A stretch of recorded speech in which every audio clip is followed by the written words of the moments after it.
And then I'm going to take this, the second loop and pass it in behind. So overhand to the left, overhand to the left, pass the second one in behind, and you just drop that in. Whoa. You'll see that one strand comes out one side and then the other comes out the other side. That's how you know you have a clove hitch. Opposed to... Oh, so you just clip it in like that. Okay. It's actually hard to tie. It's hard for me to tie it wrong.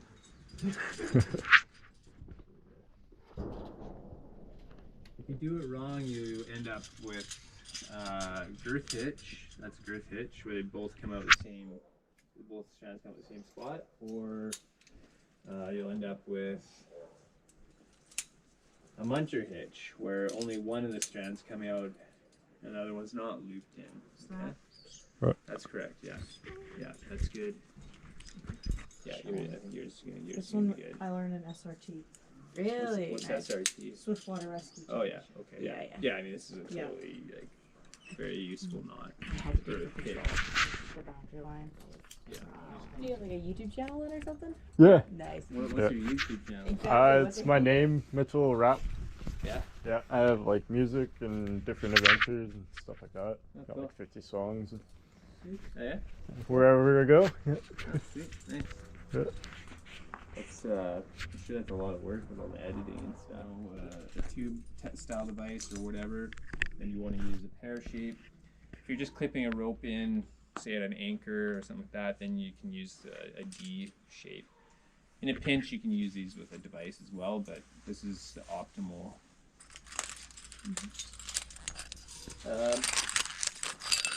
If you're using devices like this, then you need to have a style. Definitely have to use a style like this because it's gonna evenly kind of load the beaner. Where if you put it in something like this, I don't know, some different stuff. But that's kind of the main stuff, and then you have your non-lockers. So if it's something a little less critical, there's maybe some redundancy built into the system, then you can use a non-locker. This one's kind of disguised as a locker, but it's not. It's just not a. These are wire gate. These are wire gates. They're just a little bit lighter, and that's just the you know, So is regular that for like style. ultra like backpacking? In case I'm holding myself up right now, right? So this is the brake strand. And you need to do it while, you know, in this application, you need to do it while you're holding the brake strand, so you don't drop yourself in this case. You do a loop up like that, so, and it's behind this. The brake strand is in behind, so it's gonna be able to wrap around the loaded line and the brake strand.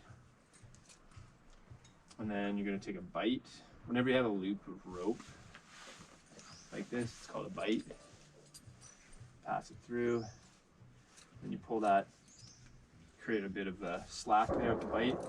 You want that little tie off be up nice and tight against your Italian hitch, and then you're just going to take this leftover bite and you're going to wrap around the load line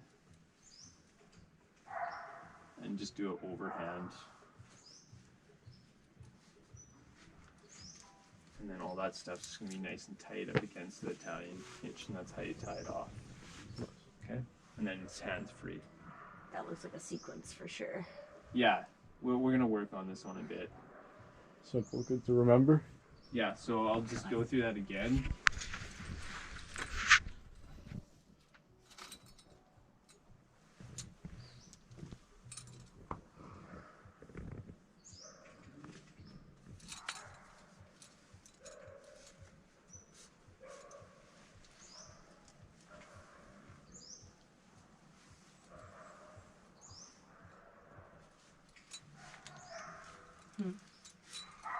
How do you know how long to pull it to for length before For using? this bite? Mm-hmm.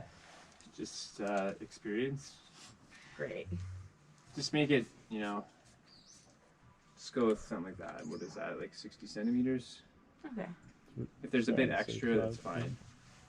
If there's not, if you barely have enough, that's not okay. Mm-hmm. So a little extra with that bite. It's no problem. Practicing the Italian hitch.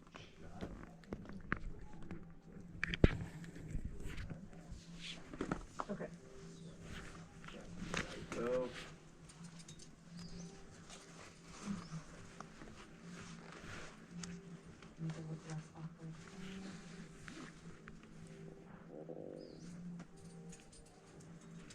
Okay, that's good. Just do the overhand around both. Oh, both. Okay.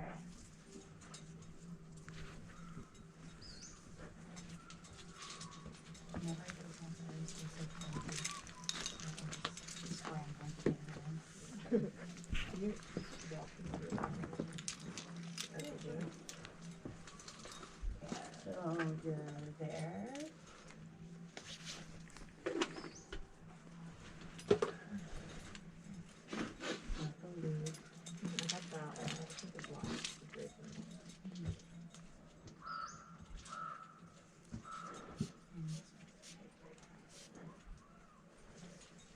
So for that last one, you're gonna want to try and type both onions or any excess on Alright.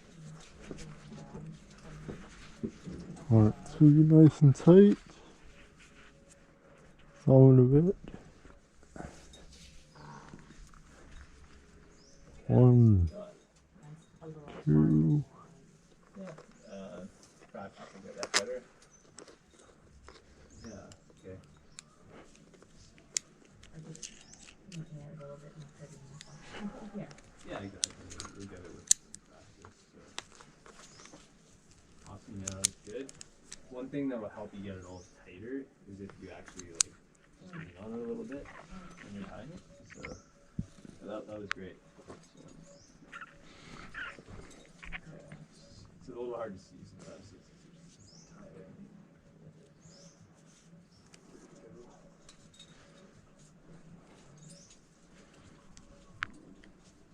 Sealing it off. Yeah, nice. About a foot. And is that correct there? So far? Let's see here. At the hitch and then through.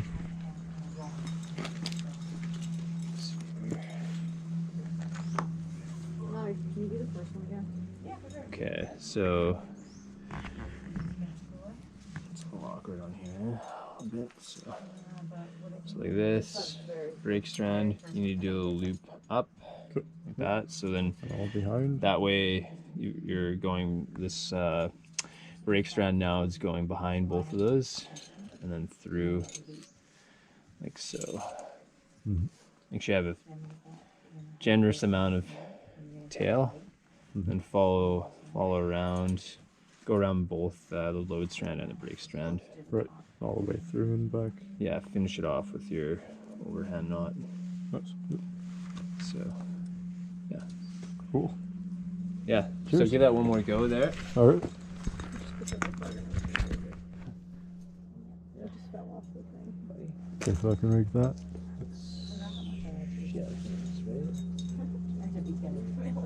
Yeah, nice job. A little more tail. It's good.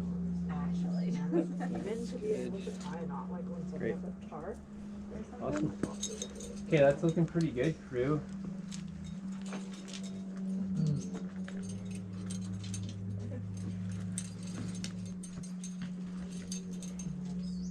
Yeah, when I did the rock course with Ben, he told us, he showed me that technique for how to carry those.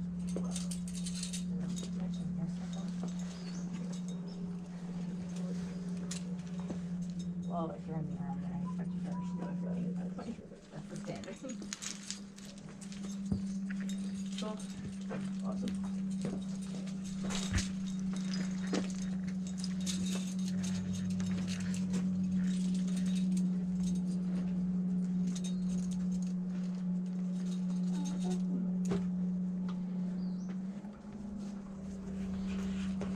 Yeah, how big is wheel? It's not very big. It's like How many? Trying to think. Well, I'm just trying to think of what other ones we should do. We had figure eight, we had flow pitch. We did the Italian hitch and tied off the Italian hitch. Alpine butterfly? No. Is that not very relevant to what we're doing? You can use it. It's not. You don't actually need it. Oh. Is anyone allergic to peanuts before I open my Oh, store? really? Okay. No. Oh. Is anyone? Okay. There's a successful tied off Italian hitch. Okay. So I think we'll just go into rock rescue. So the size of cord you have is going to depend or dictate how well this works. But usually you want to have, I believe it's about 2 to 3 mil smaller than the rope you're trying to do the friction hitch on. So it was 2 mil. Regardless, this is like, I think it's about 9.5 and this is 6 mil. So should work pretty well. Plus also the suppleness of the cord has a big effect on how well it works also. That red stuff's really good. That's actually the stuff that I personally use for my cordelettes. It's awesome for doing friction hitches. It's quite soft. You can see, you know, if you can really squeeze it and make almost no gap there, that's kind of like a good cord. You'll see some of them are, I don't know what that black stuff is like.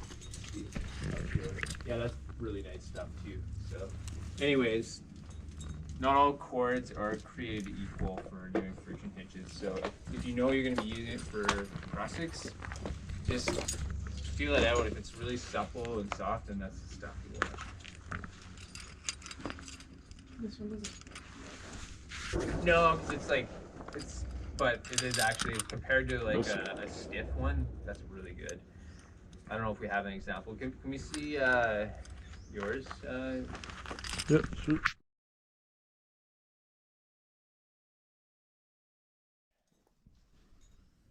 So for the prusik, I'll show you. Can I just 3 give you a times demo or around so can you bite. just shorten? The easiest way to shorten flow hitch is just grab this middle loop here. Okay. And then you can just Okay. pull on that. And then tighten it up. Otherwise, you kind of lose track of what loop you move.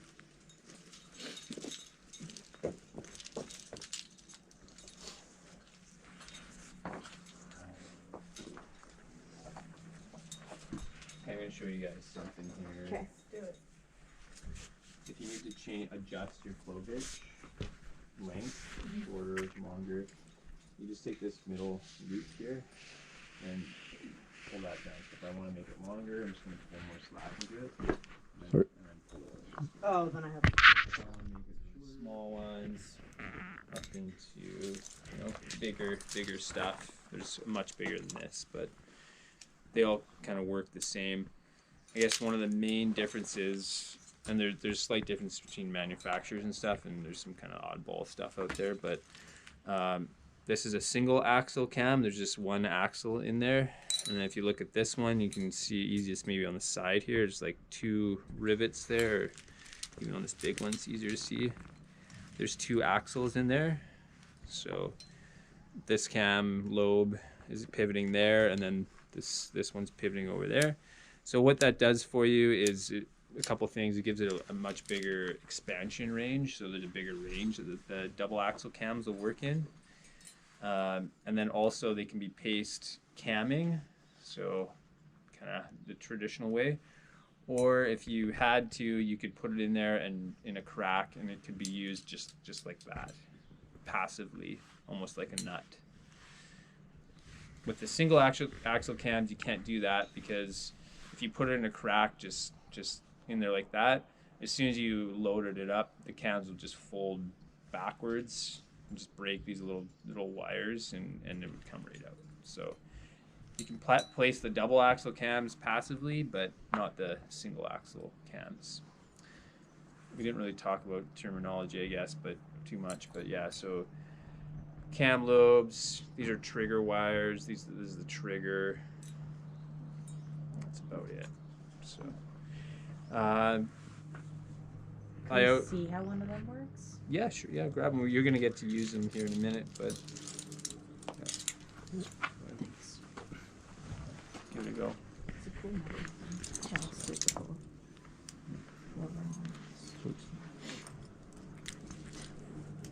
When you clip into this, do you take this out? No. It's okay to have like two things. in Yeah, there? yeah, it's fine. Okay. Yeah.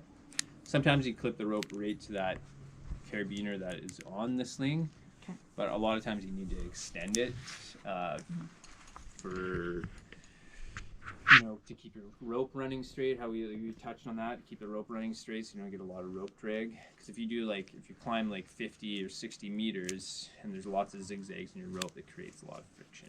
So you need to minimize that. Otherwise, it's an incredible amount of force that you're pulling up. These Eventually, normally come in like a kit with the sling and I think it is stuff. Oh, Okay. Or if you put it in and then tension. you cam it quite a ways and then you put it in and you push it back into the crack.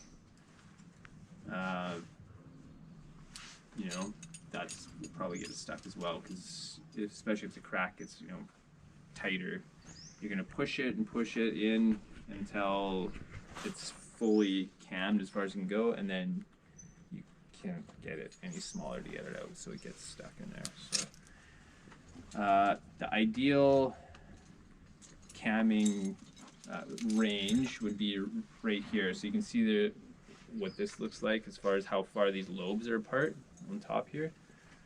You can see, so all the way open right here, all the way cammed, and right there. So that's kind of the ideal kind of happy medium spot where you try and place it. You see there's just a little gap at the top here. Right in there somewhere. So that being said, the really small ones and the really big ones, like bigger than I have with me today, are the hardest to place. So the really small ones, there's just not a lot of range to work with. So a bit trickier to place. And then the really big ones, there's lots of range, but they can be like, you can put them in and they can be like kind of angled a bit. And yeah, anyway, so they're really challenging to place. But the mid-range kind of, in this kind of green, red, yellow are kind of the easiest. So, anyway, we'll see what we can get here. When you place your nuts or your cams, you want them orientated in the direction of pull. So we're just going to imagine here that we're climbing up and you're going to fall down. So if I was to put it in, even though this would be kind of more of an ideal placement because of the shape of the crack right here, that's definitely not orientated in the direction of pull because we're going to fall down. So if you put it in like that and then you fall down, it puts a lot of force on the stem. This is the stem, that little piece of cable where it's crimped at the end here. So it'll probably break that. And if it doesn't break that, then it's going to put different amounts of force on these lobes versus these lobes, and the cam's going to, it will adjust some, but if it's quite severe like this, it potentially will just break it. So trying to orientate them in the direction of pull is important. So we'll see if we can even get one here, because it's, when you come over here, you'll see the crack flares to the outside. It's tighter in the back than the front. So it's going to be hard to get the cam lobes cammed the same amount. There's a lot of little details with the cams, as you can see. You want these cammed the same amount. So if the ones that are in a flaring crack, if these, say this is the inside of the crack towards me, if those ones are cammed a lot, and these ones a little bit, something like that, in a flaring crack, you're not going to put the same amount of force on the lobes when you fall on it, and it's not going to hold either. So a little bit is going to happen from time to time, but we're trying to get it so they're cammed the same amount. So if you have a flaring crack, you just might not be able to put a cam there, unless you have a specialty piece of equipment, which we don't have here today.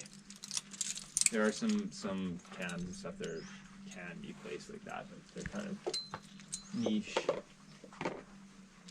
So that's going to be a little tight. Let's try this yellow.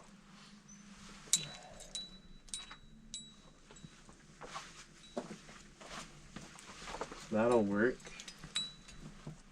Like I said, kind of a little bit tricky putting the Pro in here on this spot.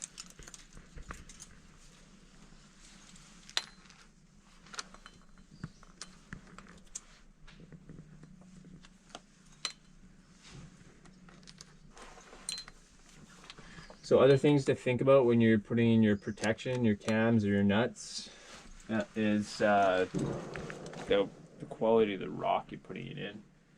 If it's you know, sounds hollow, probably is. Let's see here. But anyways, yeah. See that hollow there too. See that sound? Yep. Versus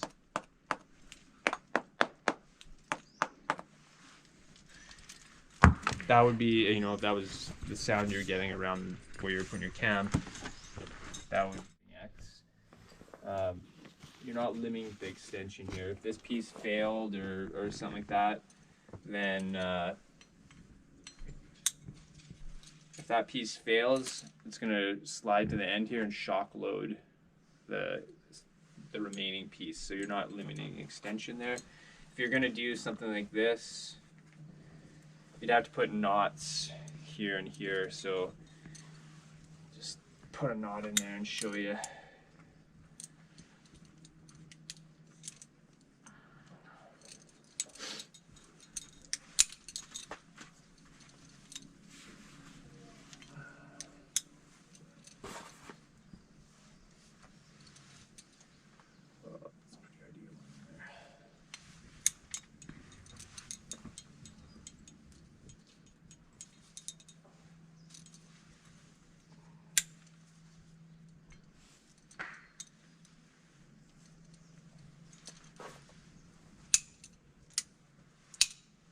Okay, so now if this piece blows, it's not going to shock load. So putting some knots in to limit extension is critical. One other thing with the sliding X is it's not redundant either, sliding X. So that's sliding X.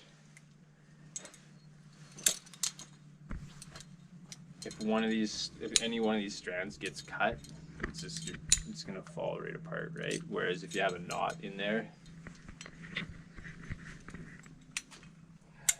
if you had a knot and I cut these ones, it would still be attached, but not so with the sliding X. So still use the sliding X. Is it like more like a last resort or like a quick thing? Just if you don't want to bother with the extra knots, or? No, we never use sliding X because without knots, you could put knots right here and here, and then you could use it. Yeah. But just like in this configuration, no, we never do that because you can't meet the ideals criteria. Okay, so yeah, and then so limit extension, we do that by putting the knots in, and then S for sharp edges. So I'll just kind of show you over here somewhere. Just use this as a demo. So if your anchor was kind of back over here, and then your master point or one of the beaners was going over an edge like this, climber's down here and it gets loaded.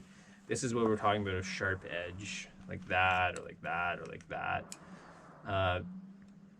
Carabiners are quite weak in this kind of scenario, so you want to avoid sharp edges. It also can come into play with your rope over a sharp edge, but it has to be fairly sharp, and the rope's got to be kind of moving. If you had to put some soft material, so like a sling or a rope around a boulder or something like that in Alpine, and there's kind of sharp edges like this, and you're better off using webbing, so Dyneema or nylon slings or tubular webbing, because it has it's a lot stronger when it's over a sharp edge than a rope or a piece of cord. Okay. You would just use the nylon one just for wrapping around rock configurations or anything like that, right? Yeah, if I had a piece of cordelette and a piece of webbing available, and I needed to put a rope around a big block like one of these to make a wrap anchor or something like that, then I would use the webbing because it's more cut resistant on sharp edges than a rope. Okay. So sharp edges. Okay, so I'll build an anchor here.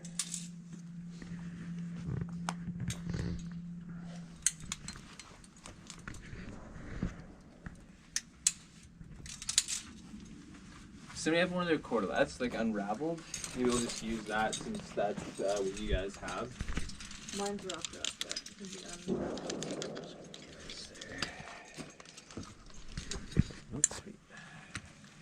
Okay, so for I don't use my cordelette as much anymore for making anchors. I usually bring the 240 Dyneema sling. By the way, these really thin ones are made out of Dyneema. The wider ones, I think the ones that we gave you, like that one over there, is made out of nylon. So it's just a slightly different material.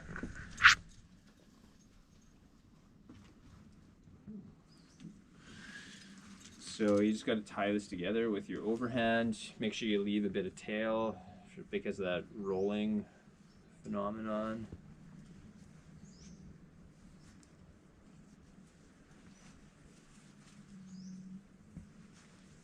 And then when we use the overhand, we just tighten up each strand individually. Make sure it's well dressed. And is there a particular amount of tail that you want again too, or is it just about a handful? Yeah, I mean, for your cordelette, you know, more than that, or Okay. more than a hand and a thumb, a little bit more. When we're rappelling on it, then you know, about that 30 to 60 centimeters of tail. A little more compensation. Yeah. So just okay. So I'll take that portion and so if I'm using the cordelette or sewn sling, Dyneema nylon, I'll put the bar tack or the knot up away from the master point that I'm going to build, just so it's out of the way. Just clip through every piece, and then you just pull down on these and equalize them. So you want to equalize it in the direction of pull. So in this case, if we were going to lead up this corner, or you know, I was standing on a ledge and my second climber was coming up to me, the directional pull would be down here, or if you fell off from up there, it'd be also down that way. So if people were coming in from off to the side, maybe I'd have to equalize it out here or something. So, but for us, they're just climbing up here, so it's going to be straight down essentially.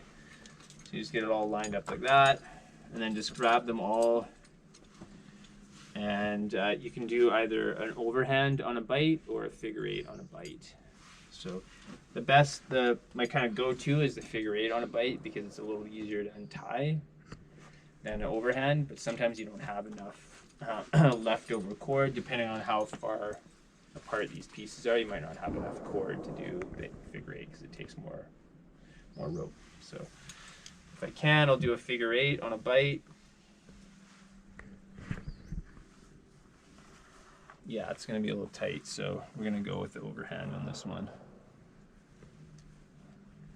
Just a little harder to untie it once it's been loaded. Okay, so there we go. Let's go through our acronyms. We said I never remember it. So Okay, so integrity, we talked about, you know, if there's anything that's kind of sounds hollow. Integrity of the rock, integrity of the pieces, doubled, so you'll see everything's doubled. And we have, you know, 2 or more pieces, so that's doubled. Your master point is doubled. It's like tripled, but if we only had 2 pieces, it would be double. And then equalize, we equalize in the direction of fall, which is down here. And angles, so these angles in here are less than 90. And we limit extension by having this master point in here. So if one of these blows out, we're not gonna like shock load. It's gonna be still connected as well. And then sharp edges. There's no sharp edges here. So yeah. So that's kind of your most basic anchor setup. And then we'd clip in here our blade of ice or ourselves or whatever we were doing. Questions? So this is like the most general one to have for an anchor? Yeah, there's like a bunch of different configurations and things you can do. There's, you know, anomalies. And going that's on. is there any other acronyms or anything else that we need to remember as well with involving with anchors or? No, if you just remember that ideals, Yeah. you should be set up with set up quite well. It works really well for anchors like this. We're gonna do some more kind of improvised kind of remote.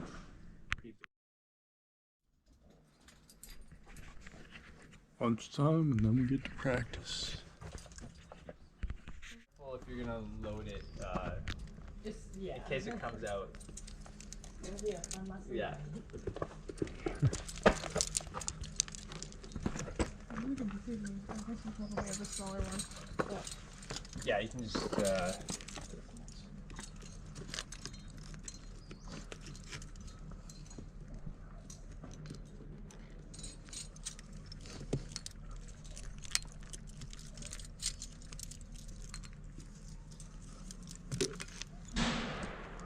Really, the best cracks are over there. I know, I'm trying to. But good job experimenting. Trying to. I was thinking I might climb a little bit high to go that crack, but Yeah. This is a really big one. Yeah, I think it looked at it. it's because we're too sweet. Can I get this match some of this? If it gets stuck, then don't try and get it out. I'll come and help you because when it gets stuck, and then you maybe haven't taken out stuck cams before, you can just make it worse.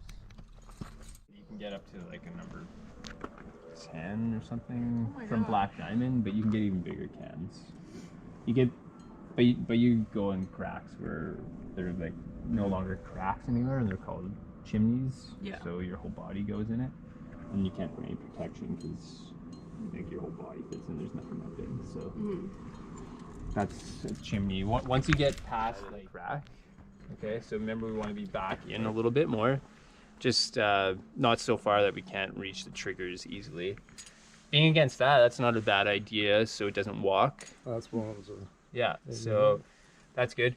It's too small of the cam though. It's not cammed enough because remember. So if you have the edges of where the cam lobes stop here, we want it to be, this would be kind of the ideal range. So see there's kind of a little valley here now.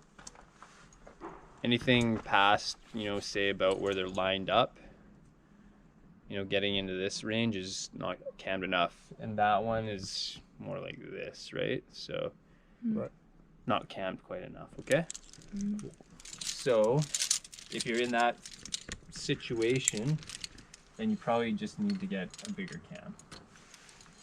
So let's try a bigger one in there. So the next size up is the yellow. When you every manufacturer is slightly different, but next one up for black diamond is yellow. Let's see here. We'll go in a little deeper, and that's pretty good. The cam, you can see if you look in there, you might have to come up and look, but the cam lobes are not quite cam the same amount because the crack's flaring a bit, so that's not the best. But one thing you can do sometimes is, because of the variations in the crack, if you just turn the cam around, because the lobes are spaced out differently that on the opposite side, sometimes that can help you out.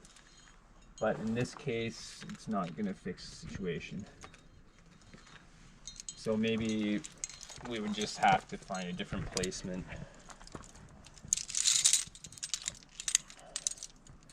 Probably just have to go up to a blue and put it up here, okay?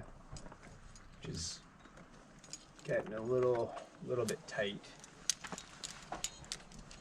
So maybe put it in now. Nope. So I think in this general area, that's probably the best placement. The blue up there.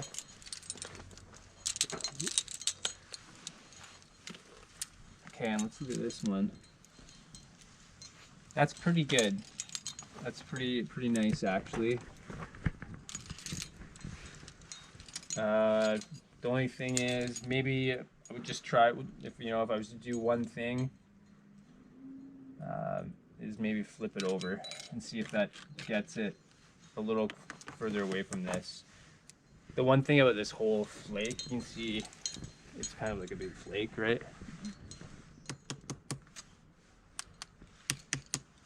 Oh, yeah. Right, with enough force, you could. It's probably going to be okay, but you can tell it's definitely a bit hollow, hey? Mm-hmm. How much of a load do you think it could take then, before it might crack or break off? Is that a ton? Or? I don't. It's probably not going to break off when you fall on it, but Right. if I had an option to put a cam somewhere else, or if I was climbing up here and I needed to put a piece in, maybe I'd put one here, but as soon as I got above this, I'd put another one in on something that looked more solid. Could you like do essentially, if there was a situation like this, could you do like a cross camber, or do you want to keep on going straight line? If I really needed a piece, maybe I could step over and put a piece over there and just extend it a bunch. Yeah, just You have to extend it a lot, it. otherwise you're gonna have that zigzag thing going on through the rope. Right. Anyways, I knew this was like that, but it's a good practice in. Whatever. The other good thing about this, I think flipping it over, it just got it away from this little piece. So it's just a little piece that's on the edge. It got the lobe back further, the outside lobe. So I think that's one thing that's slightly nicer, just a really fine point. One thing I also like about this spot, other than it being the cam being cammed well, or to the, in kind of the ideal range, is if you look in here, there's that, it's kind of a little bit of a pod, so it's not going to want to walk up because it gets smaller above it, so that's good. So that was pretty good placement actually, other than the big flake, but whatever, we already knew about that. We are learning. Okay, so let's look at these nuts over here. That's it's not too bad. This gray nut's pretty good.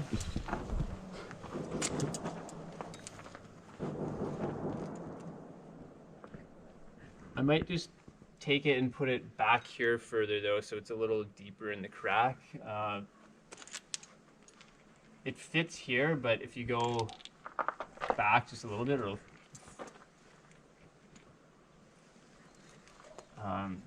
it's going to be less likely if when I was talking about like when you're lead climbing, you climb past your piece of protection, the rope kind of pulls up on it a little bit for the first little bit until you get a ways past it. Mm-hmm. And if it's in the back there, it's not going to get pulled out as easily versus being up at the front here, just somewhere around here. Still kind of stays in, but just placing maybe a little further, a little deeper in there. This one, it's kind of the same situation. You might want to place it a little further back, but probably work. the shape of the rock here is quite nice for the nut. It's getting really good contact with the rock here and back on the back, so that's cool. And it's pretty hard to put nuts in these like fairly parallel sided cracks. You often need that really pretty pronounced pod situation going on, but pretty good actually. So, okay, let's check these ones out.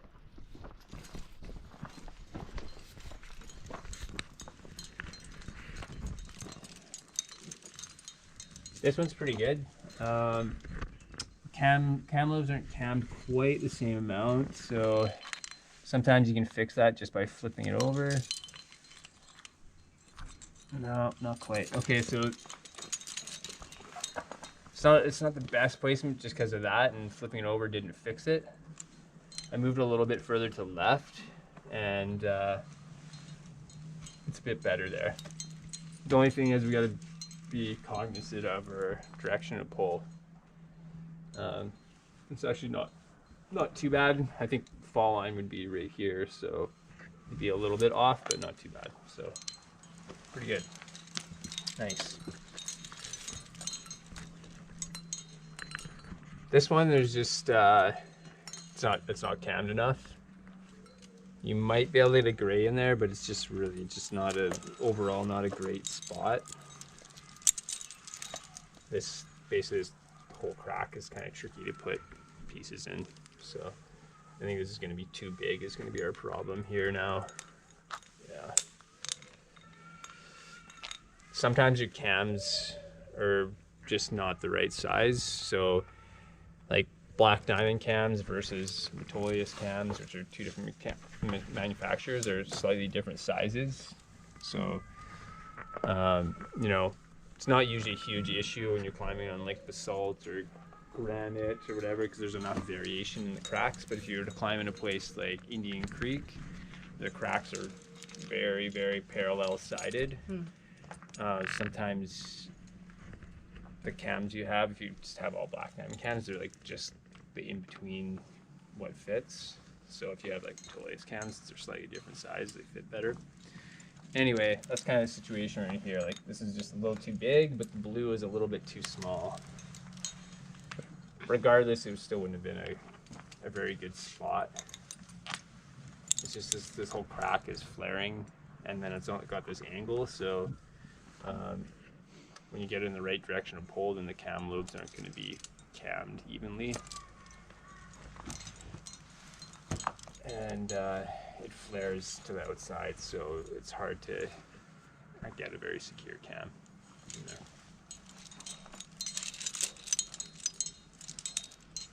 For what we have here, which is not a great situation, that's a pretty good placement.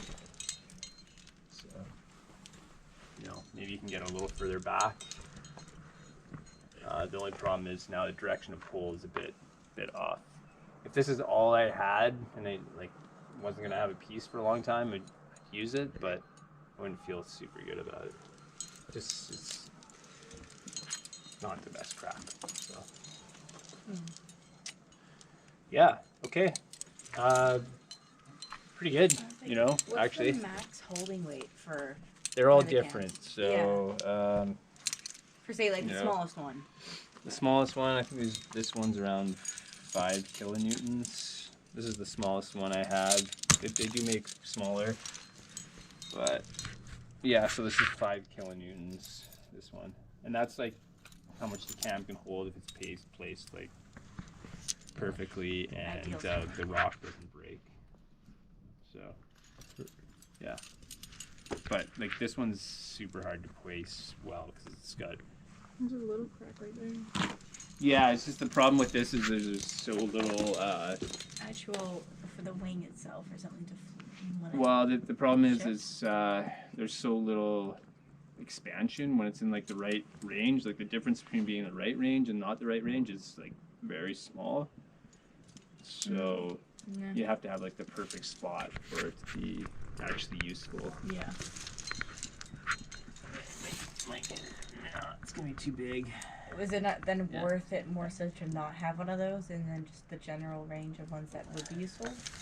Or is that just like for such a particular climb that you know you might have to have a smaller can like that? There are places that it does work. It just has to be the right spot, and like if you find that right spot, then it's probably the only thing that works there, and you're pretty happy you have it. Because it's a splitter crack and it's super thin. And you can't get nuts in it, and you can't get milk. So it has its purpose, but yeah, you're not going to use it that often. Yeah. So Tying an anchor. I'm very sick of the little fine cave or something. Try not to.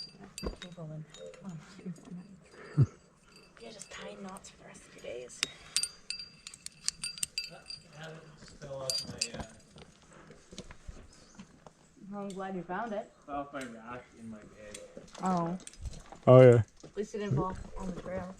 Yeah, I usually have them all put together and just somehow it's really clear. So. Okay, I guess everybody's pretty much doing up there. I made it now, but Would you ever tie two ropes together using a figure eight instead of an overhand knot? never tried two ropes together figure eight. No, the overhand is you use less rope and it rolls. If it rolls, it's gonna not roll as far because you use less rope to tie the knot. The other knot I would use to tie ropes together is double fisherman's. So, I know that one. Double fisherman's, that does not use a lot of rope though. yeah, but it can be useful. The situations you use it in are you're tying two ropes together that are like quite a bit different, like size and diameter. Yeah. And yeah, that looks good. Usually my go-to is a figure eight on a bite, just because it's easier to untie after it's been loaded. Yeah, so you can have enough. Right. Yeah, go ahead.